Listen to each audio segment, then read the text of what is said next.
이번 시간은 가정가수 친환경 병해충 방제 기술에 대해서 말씀드리겠습니다. 오늘 교육을 받으시면은 가정에서 좀 더 맛있는 과일을 깨끗하고 맛있는 과일을 드실 수 있게 되겠습니다. 동계 방제에 대해서 말씀드리면은 대부분 모든 병해충들은 월동기 때 나무의 줄기나 조피 속에서 숨어서 월동을 합니다. 그렇기 때문에 월동 병해충 방제를 제거함으로써 생육기 때 병해충 방제가 수월하게 됩니다. 예를 들어서 꼬마 배나무 이가 있는데 꼬마 배나무 이는 한 개 알이 250개에서 1000개의 알을 납니다. 이 알들이 약 5회에 걸쳐서 발생을 합니다. 월동기 때 방제를 하지 않으면은 기하급수적으로 수가 늘어나기 때문에 생육기 때 방제는 사실상 힘들게 됩니다. 우리 가정에서 병해충 방제를 하지 않으면은 나무에 하얗게 끼는 이런 벌레들 있죠. 이게 바로 깍지벌레입니다. 깍지벌레 역시 월동기 때 방제를 함으로써 생육기 때에 방제를 수월하게 할 수가 있겠습니다. 꼬마 배나무 이의 사진입니다. 꼬마 배나무 이가 생육기 때 다 발생하게 되면은 그을음 같은 이러한 증상들을 나타나면서 과일에도 품질에 영향을 많이 미치게 됩니다. 동계 약제라 함은 세 가지 약제를 주로 얘기합니다. 기계유유제, 석회유황합제, 석회보루제. 첫 번째로 기계유유제를 보통 2월 말에서 3월 초에 살포하고 3월 말경에 석회유황합제, 4월 초에 석회보루덱을 세 가지 약제를 살포했을 경우에 생육기 때 방제가 수월하게 됩니다. 첫 번째 기계유유제에 대해서 말씀드리면은 이 기계유유제는 말 그대로 기름 성분을 사용해서 해충들에 뿌려주게 되면은 해충들이 숨을 못 쉬게 돼서 피막을 형성돼서 죽게 되는 그런 원리를 이용한 겁니다. 그래서 해충들이 질식사하게 되죠. 기름에 피막이 형성되기 때문에. 그래서 지금 2월부터 6도씨 이상 되는 일수가 16에서 21일이 되는 시기, 여주인 경우에는 보통 2월 말에서 3월 초가 됩니다. 이때 월동형 성충이 나무 위로 80% 이상 이동하는 시기가 됩니다. 이때 기계유유제를 살포해서 꼬마 배나무 이를 적기에 방지하게 됩니다. 이런 깍지벌레인 경우도 상당히 우리가 문제충으로 돼 있는데 생육기 때 이런 깍지벌레가 많은 경우에는 8월 하순이라든지 10월 하순 25배 액으로 살포했을 때 방제가가 96%에서 95%까지 나옵니다. 약해 정도는 거의 발생을 하지 않기 때문에 처음 그림에서 본 깍지벌레가 심할 경우에는 8월 하순이나 10월 하순에 기계 유유제를 살포해서 방제 효과를 높일 수가 있겠습니다. 두 번째 석회 유황합제입니다. 석회 유황합제는 보통 3월 중하순에 살포를 하게 되는데 작용 원리는 다항화 칼슘이 공기 중에 산소와 접할 때 활성항해 작용으로 강한 알카리성이 나타납니다. 이런 강한 알카리성은 병원균이나 해충을 부식시키는 역할을 하지요. 그래서 심지어 우리가 이제 비닐 하우스에 이 석회 유황합제가 닿을 경우에는 비닐이 삭을 정도로 그 강력한 작용을 하고 있습니다. 황에 대해서 잠깐 살펴보시면은 황은 그 불의 근원 산스크리트어로 설퍼라고 이렇게 얘기를 하죠. 그래서 일반적으로 이 황은 독성이 없지만은 황화합물인 이산화황응이라든지 황화수소는 독성이 생기게 됩니다. 최근에는 그 황토 유황합제를 많이 사용하는데 기존에 사용했던 석회 유황과 비교를 해보면은 황토 유황은 그 가열을 하지 않고 가성 소다를 이용해서 녹입니다. 또한 생육기에 사용이 가능합니다. 이 석회 유황합제는 생육기에 사용을 못하는데 그리고 석회 유황합제에 비해서 사용량이 적습니다. 동계 약제인 경우에는 500리터에 5리터만 사용을 하면 가능한 게 황토 유황합제입니다. 살충제 대용의 천연 유화제 제조 기술입니다. 어, 가성가리 3kg에 물 5.4리터를 먼저 녹인 다음에 카놀라유 18리터를 혼용하고 나서 고속 교반기를 이용해서 믹싱을 합니다. 한 15일간 숙성시킨 다음에 물 75리터에 풀면은 오일이 강력한 천연 농약으로 탈바꿈이 됩니다. 이 천연 유화제는 아까 말씀드렸던 기계 유유제와 같은 역할을 하기 때문에 진딧물이라든지 응애 방지하는 데 상당한 효과를 발휘할 수 있겠습니다. 자연을 닮은 사람들에서 황토유황합제 자가제조를 이제 소개를 많이 하는데요. 그림에서 보시다시피 유황이라든지 황토, 천매암, 천일염, 가성소다를 한꺼번에 첨가한 뒤에 물 50리터를 부읍니다. 그리고 나서 나무 주걱으로 이렇게 저어주죠. 그러면 유황이 녹기 시작하고 자체 열이 발생하면서 유독한 가스가 발생이 됩니다. 10분 이상 젓고 유황이 모두 녹은 다음에 물 32리터를 붓고 나서 잘 저어주면은 황토 유황 합제가 이제 만들어지게 되죠.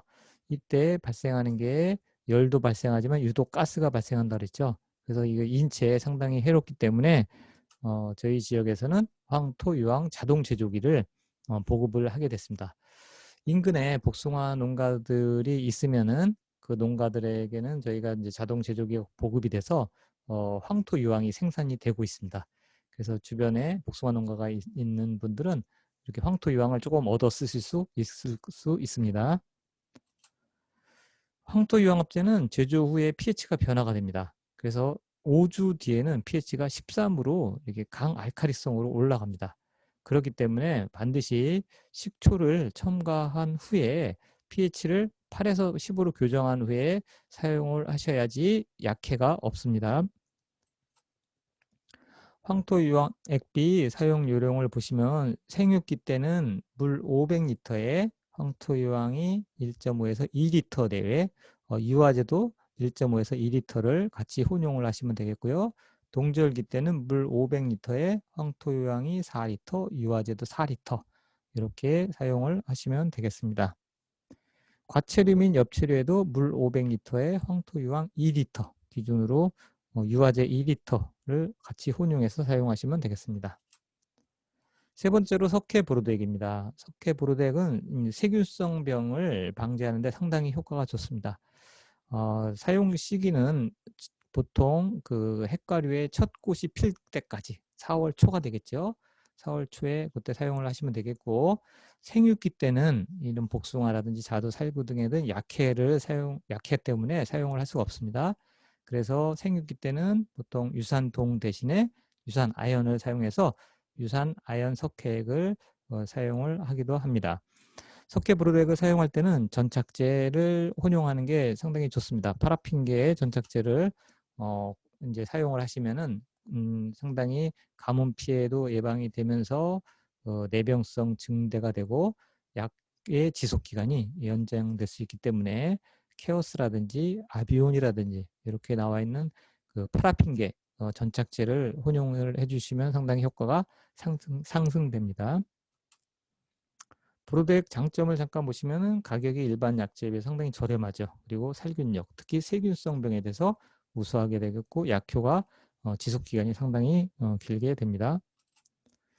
이 그림은 세균성 구몬병을 나타낸 거죠. 그리고 이 그림은 우리가 가정에서 병해충 방제를 하지 않았을 때 뭐 잎이 오골해지는 거, 잎 오갈병이라고 그래요. 추격병이라고도 하는데 요건 아까 얘기했던 황토 유황 이런 제제를 사용만 해도 이런 병들이 발생을 하지 않습니다. 요거는 이제 줄기 부분에 이렇게 유리나방들이 발생이 돼서 나무들을 가해하는 모습을 볼 수가 있겠습니다. 매실나무에 병해충 방제를 전혀 하지 않으면은 매실이 수확되기도 전에 이렇게 낙과가 되는 경우가 있습니다. 그래서 낙과된 매실을 잘라보면은 그 핵 안에 이러한 유충들이 나오는데 이 바로 유충 이름이 복숭아 씨살이 존벌입니다. 이 존벌이 그 핵 안에 들어있다 보니까 매실이 다 낙과가 됩니다. 이렇게 성충이 됐을 때 이런 모습들이 있습니다. 그래서 이 복숭아 씨살이 존벌은 보통 월동할 때 그 땅에서 토양에서 월동을 합니다. 그렇기 때문에 그 휴명기 때 지나고 나서 3월 달에 토양 살충제를 땅 위에다 살포하셔 갖고 성충이 나오지 않게끔 해주시면 상당히 방제 효과가 좋습니다. 자, 오늘 그 교육한 내용을 잠깐 살펴보면은 지난번 시간에 전정에 대해서 말씀드렸죠. 전정했을 때는 결과 습성에 대해서 좀 잘 알아야 됩니다. 그래서 1년생 가지에 결실되는 게 보통 감나무라든지 포도나무 이런 것들은 가지 끝이 절단을 해서는 안 되겠고요. 2년생 결가지 같은 경우에 복숭아라든지 이런 여러 가지 핵가류 이런 건 지난해 발생된 짧은 가지에 결실을 시키는 게 상당히 양호합니다. 3년생 가지에 결실되는 건 보통 일반적으로 사과배, 전정 시기는 가급적 2월 중에 마무리를 하라고 했습니다. 오늘 말씀드린 가정가수 그 친환경 그 방제는 보통 일반적으로 지금 2월 말에서 3월 초에는 기계 유유제를 좀 살포해 주시면 좋다 그랬고 발화전 3월 하순에 기계 유유제를 살포하지 못했을 경우에는 3월 하순에 황토 유황합제와 이 마초는 처음 들어봤죠? 여기 밑에 보시면 마요네즈 100g에 식초 150cc 물 한 말 기준으로 두 가지 약을 흔들어서 풀어서 살포하는 겁니다. 이건 다음 시간에 좀 자세하게 또 말씀을 드리겠습니다. 이런 것들을 살포하고 여기 어려울 경우에는 옆에 약제명을 하나 적어놨습니다. 이 황영웅이라는 이런 그 제품으로 나와 있는 약제가 있습니다. 이거는 황제제에다가 깍지벌레 약제가 들어가 있는 제품으로 된 농약입니다. 그래서 황영웅이라는 이런 약제를 구입하셔서 살포를 하셔도 괜찮습니다. 그리고 매실 같은 경우에 시사리 존버를 방제를 땅속에서 월동한다 그랬죠. 그래서 살충제를 유기인계 이런 살충제들을 나무 주변에 관주하거나 입제가 된 살충제를 뿌려 놓으시면 상당히 효과가 좋고요. 개화 직전 4월 상순에는 석회브로덱을 꼭 뿌리시라 했죠. 석회브로덱을 뿌리고 파라핀계 이 전착제를 같이 혼용하면 더욱 좋다고 했고요.